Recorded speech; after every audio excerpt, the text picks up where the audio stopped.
ler o texto sagrado, queridos irmãos? Lucas, capítulo de número 1, versículo de número 1 diz assim: E contou-lhes também uma parábola sobre o dever de orar sempre e nunca desfalecer, dizendo: Havia numa cidade um certo juiz que nem a Deus temia, nem respeitava homem algum. Havia também naquela mesma cidade uma certa viúva, ia ter com ele, dizendo: Faze-me justiça contra o meu adversário. E por algum tempo não quis, mas depois disse consigo: Ainda que não temo a Deus, nem respeito os homens, todavia como esta viúva me molesta, hei de fazer-lhe justiça, para que enfim não volte e me importune muito. E disse o Senhor: Ouvi o que diz o juiz, o injusto juiz. E Deus não fará injustiça aos seus escolhidos, que clamam a ele de dia e de noite, ainda que tardio para com eles? Versículo de número 8. Digo-vos que depressa lhes fará justiça. Quando, porém, vier o Filho do Homem, porventura, achará paz na terra? Esse é o texto que nós iremos trabalhar. É uma parábola de Jesus. Vocês sabem que os ensinamentos por parábola, os ensinamentos parabólicos, eles são considerados até hoje por estudiosos do Novo Testamento como um dos melhores temas e uma das melhores técnicas que Jesus tinha para pregar. Até hoje as parábolas de Cristo, a sua perfeição, o seu método, eles deixam com que grandes estudiosos do Novo Testamento fiquem de orelha em pé. Muito obrigado. Fico de orelha em pé. Então o que acontece? Quando se fala de parábola, o que é uma parábola? Parábola é uma história, ou poderia ser um fato verídico, ou uma história ilustrativa, que Jesus usava para que ele pudesse passar a sua mensagem. O maior pregador de todos os tempos, Cristo Jesus, ele não complicava a mensagem, mas ele simplificava a mensagem para que as pessoas pudessem entender. E é interessante que essa parábola, ela passa num contexto que é muito comum. Praticamente o Império Romano, a capital Roma, a capital do Império, a própria Jerusalém, que é onde tem o templo, grandes cidades, aldeias, vilas, e tudo era supervisionado por Roma. Como assim? Nós sabemos que existia o Grande Sinédrio. O que era o Grande Sinédrio? O contexto dessa parábola diz que o Grande Sinédrio, ele era a maior e mais alta corte, que tinha 71 juízes, segundo John MacArthur, 71 juízes, todos líderes religiosos considerados especialistas na lei e na tradição oral do Antigo Testamento.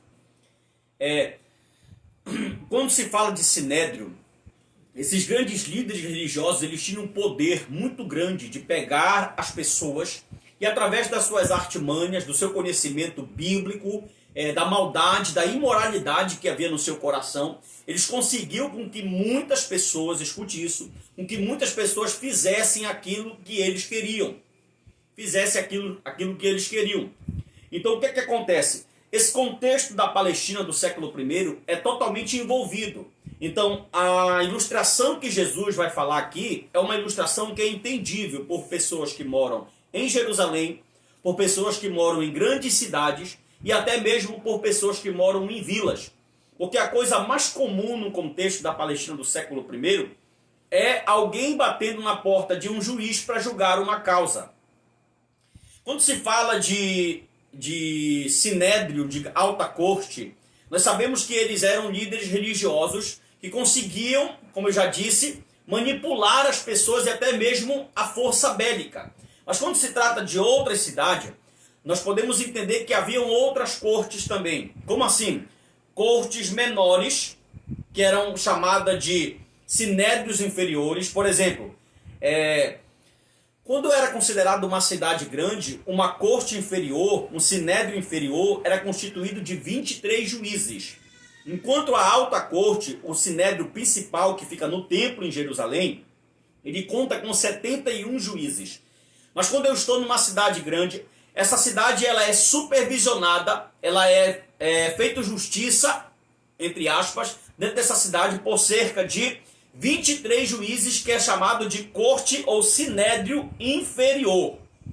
E eles são comandados pela alta corte, que é o grande sinédrio. Então vem no sistema hierárquico, onde o sinédrio comanda a corte inferior, que é o sinédrio inferior. Também a Roma, para ter o controle total de tudo, a gente precisa entender o contexto histórico da parábola. Para Roma ter o controle total de tudo aqui, o que foi que eles fizeram? Eles colocaram juízes e magistrados, além de já ter a alta corte, além de ter a corte inferior, que é o sinédrio inferior. A Roma também conta com juízes e magistrados que estão supervisionando cidades e aldeias. Na maioria das vezes, esses juízes já eram corrompidos, ganhavam altos salários, viu? Tinham a fragilidade na moral, tinham uma moral corrompida. Eles eram homens inescrupulosos, homens arrogantes, que não faziam justiça porque amavam a justiça, mas faziam justiça porque queriam dinheiro no seu bolso.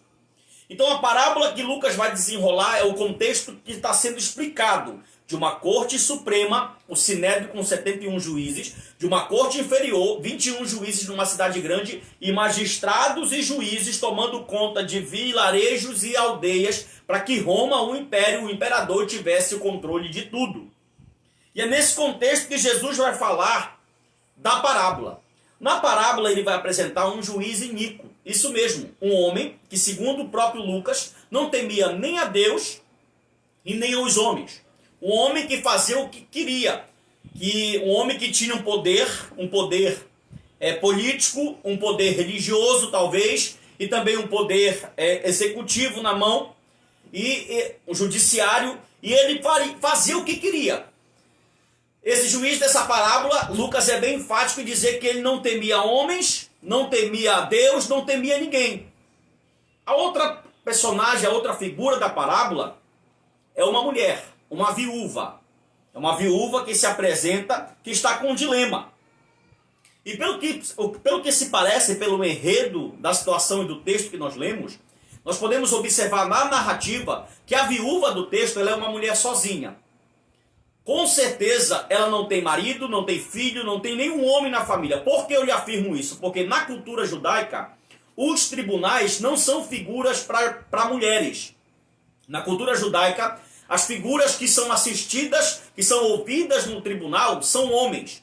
Então, com certeza, se essa mulher tivesse um marido, um irmão, um sobrinho, um primo, ou qualquer pessoa da figura masculina, quem estaria falando diante do juiz não seria ela, mas seria essa pessoa do sexo masculino. Porque, como eu disse, a cultura judaica e a cultura romana diz que os tribunais da época eles eram para homens e não para mulheres.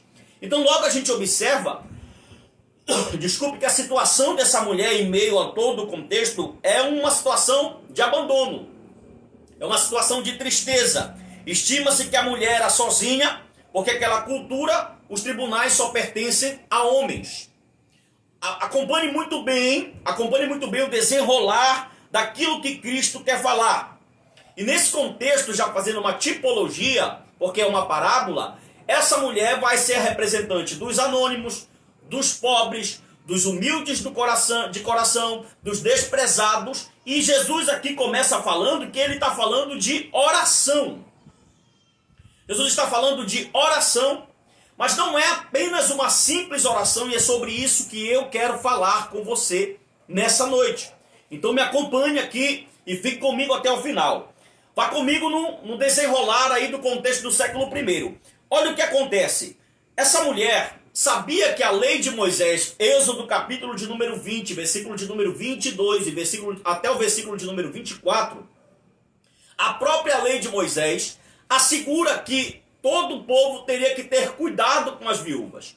O texto é tão forte, o texto é tão verdadeiro, que a lei diz que se o homem ou se o povo não cuidasse dos órfãos, dos oprimidos, das viúvas, o Senhor viria e entraria com justiça julgando a causa delas. Então essa mulher sabia que não só a lei romana, mas a própria lei judaica, que era a lei que a Suprema Corte, o Sinédrio, seguia, amparava ela como uma mulher que precisava ser acolhida no momento de dificuldade. ela vai levar diante de um juiz, ela vai levar diante de juiz uma causa que ela sabe que precisa ser ouvida. Porque a lei ampara ela e ela só queria justiça. O texto e o contexto vão nos mostrar que pelo fato dela ter a lei, ela só vai querer aqui diante do juiz justiça. É isso que ela está clamando. Só que a Bíblia vai dizer, e você está com a Bíblia aberta aí, leia o versículo de número 4 comigo. Lucas capítulo de número 18, versículo de número 4. A Bíblia vai dizer assim, ó. E por algum tempo não quis. Vamos ler o 3 e o 4, versículo 3. Havia também naquela mesma cidade uma certa viúva. Ia ter com ele dizendo, faze-me justiça contra o meu adversário. A causa dela é alguém que se levantou, ou tomou uma herança, ou pegou... Ela está diante da lei e a lei ampara ela. Ela não quer briga, ela não quer aparecer, ela só é mais uma excluída da sociedade, uma sociedade totalmente machista, e ela está levando diante do juiz, que é o responsável, ou que deveria ser o responsável, para julgar a causa das viúvas, a situação dela. Só que o versículo de número 4 diz o seguinte, e por algum tempo não quis. Ou seja, ele simplesmente olhou para ela e tratou ela como um mosquito. E tratou ela como uma mulher qualquer. A causa dela para ele não pareceu nada.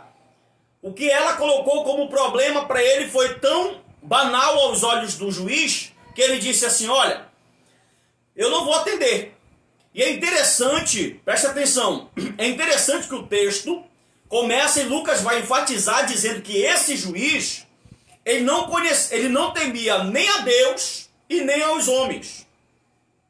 Isso aqui é algo que vai desenrolar no nosso entendimento, na nossa hermenêutica, aqui na nossa interpretação. Ela leva a causa diante dele, ele é o responsável por julgar a causa e ele não faz questão nenhuma de atendê-la da forma que ela deve ser atendida. Só que é interessante que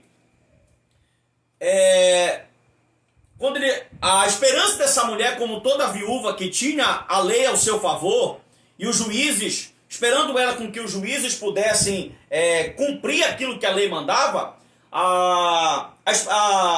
talvez a reação dela não foi a melhor. Por quê? Porque o versículo de número 4 simplesmente vai mostrar que o juiz foi frio. Ele não fez caso do problema dela e ele demora algum tempo para resolver. Tanto que a Bíblia vai dizer que ela ficava oportunando ele, todo dia batendo na porta, querendo resposta. E Jesus vai comparar, preste atenção que nós vamos aplicar. Jesus vai comparar a persistência dessa mulher na porta desse juiz como a minha e a tua oração diante do reino dos céus. E ainda mais, o texto vai estar falando de oração, certo? Mas Jesus aqui está especificando um tipo de oração. E como a Bíblia é cheia de pérolas, esse contexto bíblico aqui nos mostra algo fenomenal. E eu já posso te garantir e te antecipar que essa oração que Jesus está nos ensinando não é oração por coisas passageiras, banais, temporais, mas é uma oração escatológica para você dar um glória a Deus aí e já começar a entender o que é que o Senhor quer falar. A oração específica que Jesus quer falar aqui é algo tremendo, que ele quer dar uma lição para crente que tem mesmo desistido de orar. Agora que a luta tem batido na nossa porta, agora que as dificuldades têm batido na nossa porta em meio à pandemia, parece que a fé de muitos cristãos tem ido embora. E o versículo de número 1 dizendo assim, ó, e contou-lhes também uma parábola sobre o dever de orar sempre e nunca desfalecer. Deixa eu abrir um parênteses aqui falando com as minhas ovelhas, com o meu rebanho. Como é que está a tua vida de oração? Como é que está a minha vida de oração? Como nós temos nos comportado diante dessa pandemia? Jesus está mostrando ali para o povo. Gente, Jesus é fantástico. Ele pega o cotidiano, ele pega uma situação que acontece todo dia no cotidiano do povo e vai explicar algo para quem está ouvindo essa parábola do dever que nós temos de intensificar a nossa oração. Porque quando as lutas batem na nossa porta, nós oramos, e como somos imediatistas e oramos e queremos a bênção logo em seguida da nossa oração, quando nós oramos e não obtemos resposta, aleluia, nós deixamos de orar. E Jesus vai pegar e vai mostrar como devemos nos comportar mediante as situações que nos colocam em situações difíceis. Escute isso. Agora a história vai ter uma virada. Olha só, e agora que vai entrar o manto, como diz o pessoal. Agora a história vai ter uma virada. De repente, ainda no verso 4 e 5, o juiz tem uma mudança de postura. Como assim? Ele fala consigo mesmo um monólogo sucinto. De repente, olha o verso 4 e 5, acompanha comigo. Verso 4. E por algum tempo não quis, mas depois disse consigo. Olha o que ele falou. Ainda que não temo a Deus, olha como o cara é infeliz. Ainda que não temo a Deus, nem respeito os homens, todavia como esta viúva me molesta, eu hei de fazer-lhe justiça, para que enfim não volte e não me importune. Preste atenção nisso aqui, olha essa pérola que eu tenho para ti. Ele não está fazendo para fazer justiça. Ele não está fazendo para dizer que ele é um juiz excelente. Ele não está fazendo nenhum dever dele. Ele não está fazendo porque se sentiu piedoso mediante a situação da mulher. Ele simplesmente está fazendo a justiça porque não quer ser importunado. O camarada da parábola é tão ruim que ele não está atendendo o pedido dela porque ele quer que a justiça seja exercida. Ele não está atendendo o pedido dela porque ele se compadeceu da situação da pobre viúva. Ele simplesmente está fazendo o pedido dela, aceitando o pedido dela, resolvendo a causa dela porque ele não quer ser oportunado. Ele conversa consigo mesmo. A arrogância do coração deste homem é tão grande, é tão imensa, que ele conversa consigo mesmo, dizendo, ainda que eu não tenha Deus, nem respeite os homens, eu vou atender essa mulher. Em outras palavras, não porque eu seja um bom juiz ou porque eu me compadeci, mas porque eu não quero que ela bata mais aqui na minha porta. Meu Jesus do céu. Mas é porque eu não quero que ela bata mais aqui na minha porta. Note que ele está fazendo isso por ele. E Jesus vai aplicar o sentido disso aqui. Preste atenção nisso. O que Jesus quer ensinar para nós com essa parábola? Jesus quer falar para mim e para você nessa noite. Olha, independente da situação, se está tendo resposta ou não está tendo resposta, independente da situação, se tu está vendo a minha mão movimentar ou tu não está vendo a minha mão movimentar, independente da situação, se tu está vendo a porta abrir ou não, ore. Aleluia. Independente de qualquer situação, continue orando. Independente de qualquer situação, intensifique a oração. Nós paramos de orar, irmão.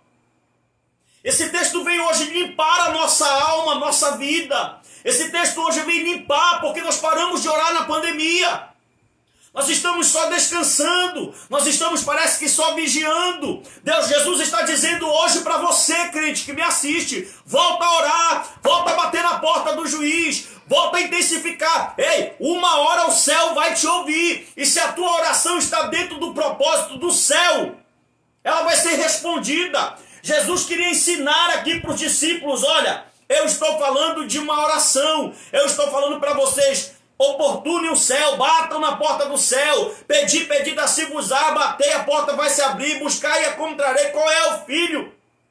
Qual é o filho que pedindo ao pai peixe, ele lhe dará uma pedra? Você pode entender isso? Você parou de orar, eu parei de orar, nós paramos de orar. Jesus está dizendo nessa noite para nós, volte a orar. Volte a orar. Ei, igreja, volte a orar.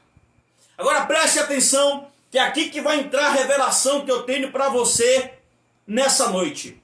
E esse texto ele é maravilhoso.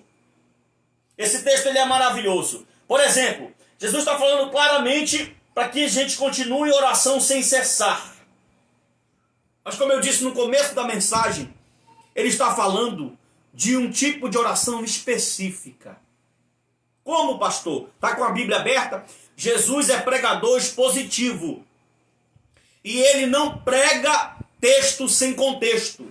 Capítulo 18 está totalmente ligado com o capítulo 17. E o que foi que Jesus falou no capítulo de número 17? Está com a Bíblia aberta aí? Ele falou de julgamento final e terrível. Vou ler aqui rapidinho para você, versículo 31. 17 e 31. Naquele dia, quem estiver no telhado tendo seus utensílios em casa, não desça a torná-los. 23, 22, 32. Lembrai-vos da mulher de Ló. Qualquer que procurar salvar sua vida, perdê-la-á. Digo-vos que naquela noite estarão dois numa cama, um será tomado e outro será deixado. 36. Dois estarão no campo, um será tomado. 37. E respondendo disse: onde, Senhor? Ele disse: onde estiver o corpo, ali se ajuntarão as águias. Preste atenção numa coisa para você entender o que é que Cristo quer falar para você. A parábola do juízo está ligado com o juízo terrível que está vindo. Por que Jesus falou para a mulher? Ou melhor, por que Jesus ensinou aqui? Jesus ensinou para os seus eleitos dizendo: olhe, quando tudo estiver errado, orem.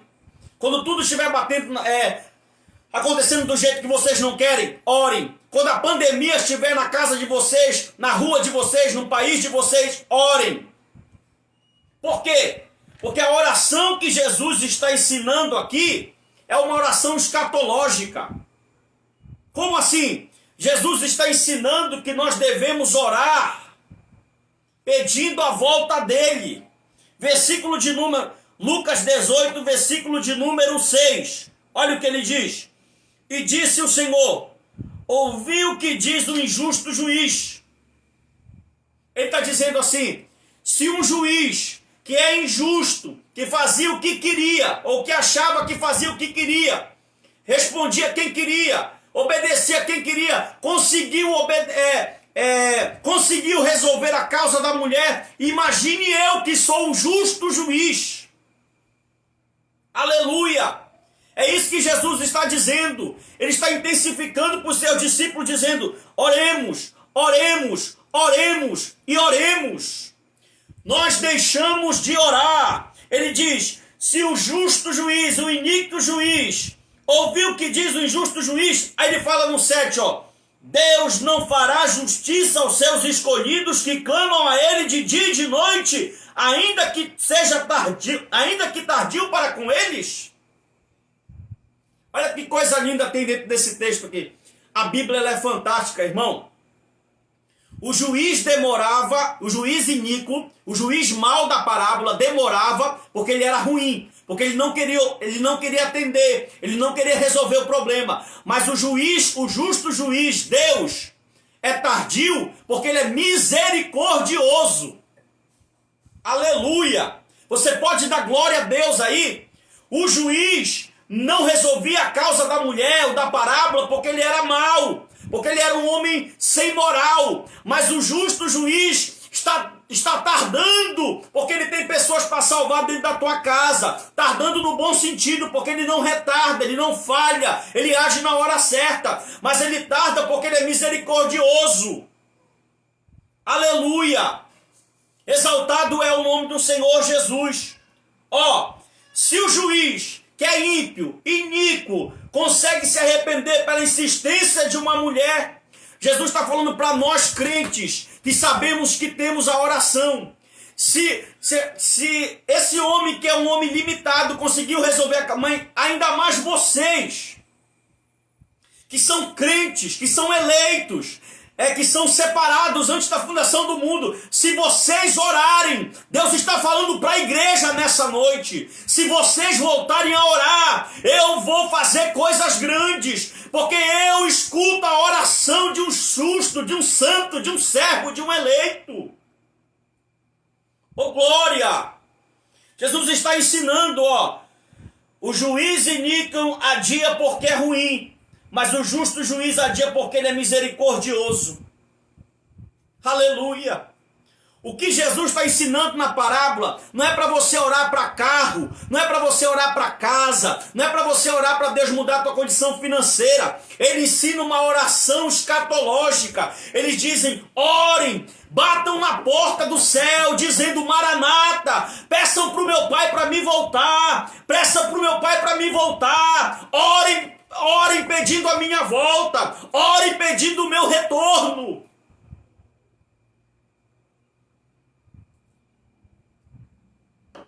Mas ultimamente, irmão, a porta do céu tem batido só por causa de coisa financeira.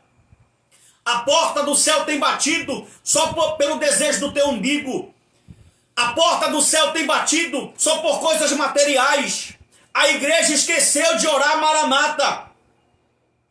Jesus está querendo ensinar aqui, ó, capítulo 17, está vindo um julgamento terrível. Então a oração que ele está ensinando, querido, é escatológica. Capítulo 17, o mundo está acabando. Capítulo 17, o sermão, ele é de julgamento. Aí no 18 ele ensina a parábola. Vocês não querem passar por isso? Orem! Aleluia! Orem! Eu sei que muitos crentes têm perdido a comunhão com oração.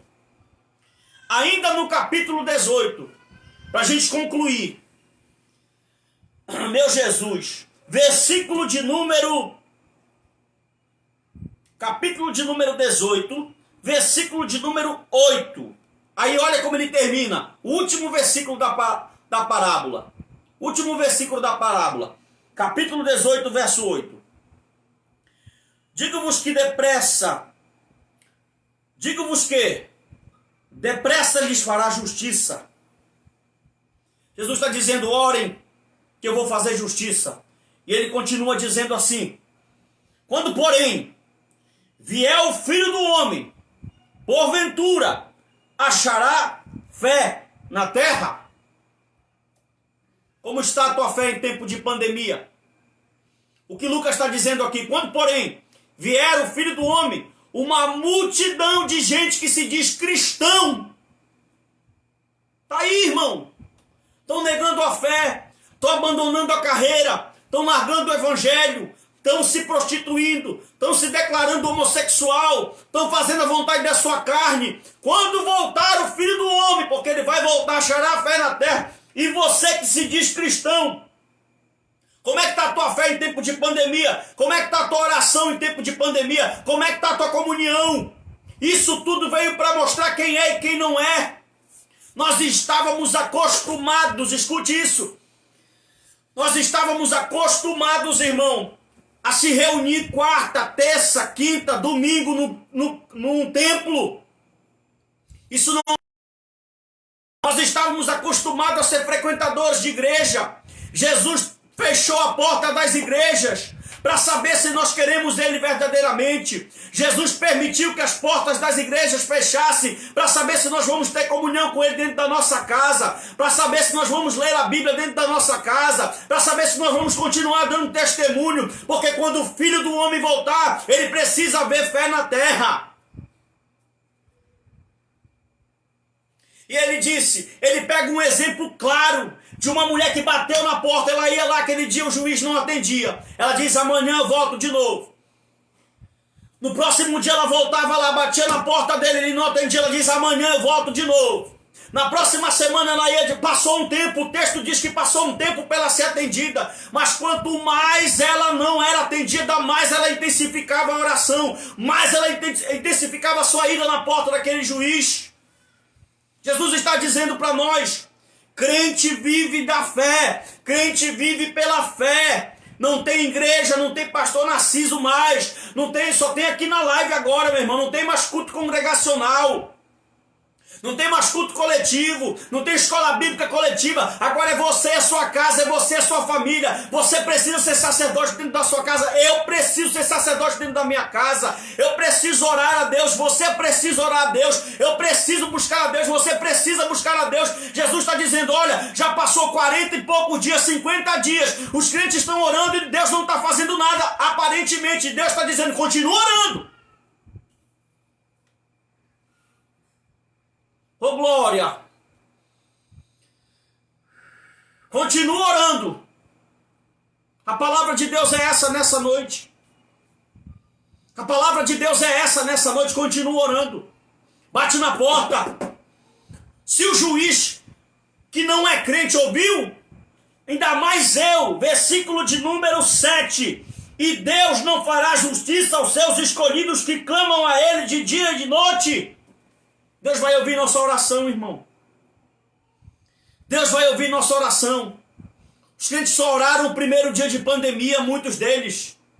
E o Senhor está dizendo, orem, está vindo um juízo aí. Nós estamos presenciando, irmão, a mão de Deus sobre a nação. A mão de Deus sobre o povo. E muitos de nós desistimos de orar. Largamos a nossa comunhão com Deus. Não lemos mais a Bíblia.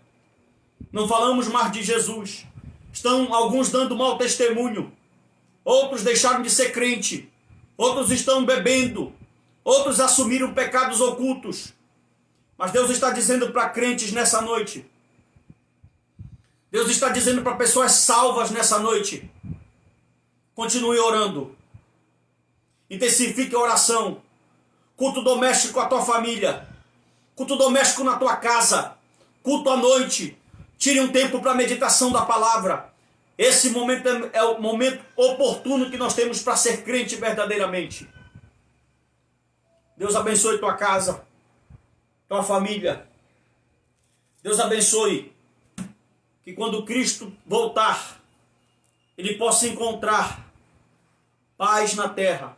Ele possa encontrar fé na terra. Ele possa encontrar fé nos seus eleitos. Que quando Cristo voltar, Ele possa fazer grandes coisas em teu favor. Que Deus te dê força, me dê força. Não é fácil, irmão. A nossa carne não quer orar. Nós não queremos buscar a Deus. Hoje essa palavra foi confrontadora para mim também. Em algum momento nós relaxamos, em algum momento nós deixamos de fazer aquilo que Deus quer que nós estejamos fazendo. Mas nós não vamos perder. O Espírito do Senhor está conosco. Nós vamos restaurar o nosso altar. A oração será intensificada. Participe do projeto Avivamento no Lar. No momento das nossas reuniões, sempre terá uma palavra para você vinda do coração de Deus. E Deus vai avivar a tua vida através do poder da sua palavra. Ore comigo. Querido Deus, Senhor de Israel, Deus soberano. Muito obrigado, Espírito Santo. Eu abençoo, te apresento a cada um dos teus filhos. E peço pela vida de cada um, pela família de cada um. Visita, Senhor, os órfãos, as viúvas, os doentes espirituais, os doentes físicos. Visita os hospitais. Cura, Senhor. Liberta, transforma. Faz tudo para a glória do teu nome. O Senhor já nos ensinava, já nos ensinou na tua palavra, que quando, Senhor, as coisas apertarem, nós temos que intensificar a nossa oração. Mas nós fazemos ao contrário. Quando as coisas apertam, Senhor, nós esmorecemos. Mas nessa noite o Senhor está dando uma palavra de ânimo, de força, de vigor, de poder. E o Senhor está levantando mais uma vez um grande exército para continuar, Senhor, como sentinela na torre da oração. Abençoa, Senhor, o avivamento na palavra. Abençoa a tua igreja. Cuida de cada um de nós, da nossa família. Senhor, as pessoas que têm pedido oração, os amigos, parentes, Senhor, de crentes que estão doentes, que estão com coronavírus, com outras doenças. Cura para a glória do teu nome. Pai, nós oramos. Nós vamos continuar batendo na tua porta com a esperança, com a fé, que uma hora a nossa oração será atendida. Tu sabes o que é, Senhor, o melhor para cada um de nós. Em nome de Jesus Cristo, nós oramos, nós te agradecemos. Amém e amém. Deus te abençoe, querido irmão. A paz do Senhor Jesus. Quinta-feira nós temos ministração para você. Acompanhe, eu tenho certeza que vai ser bênção. Paz do Senhor a todos.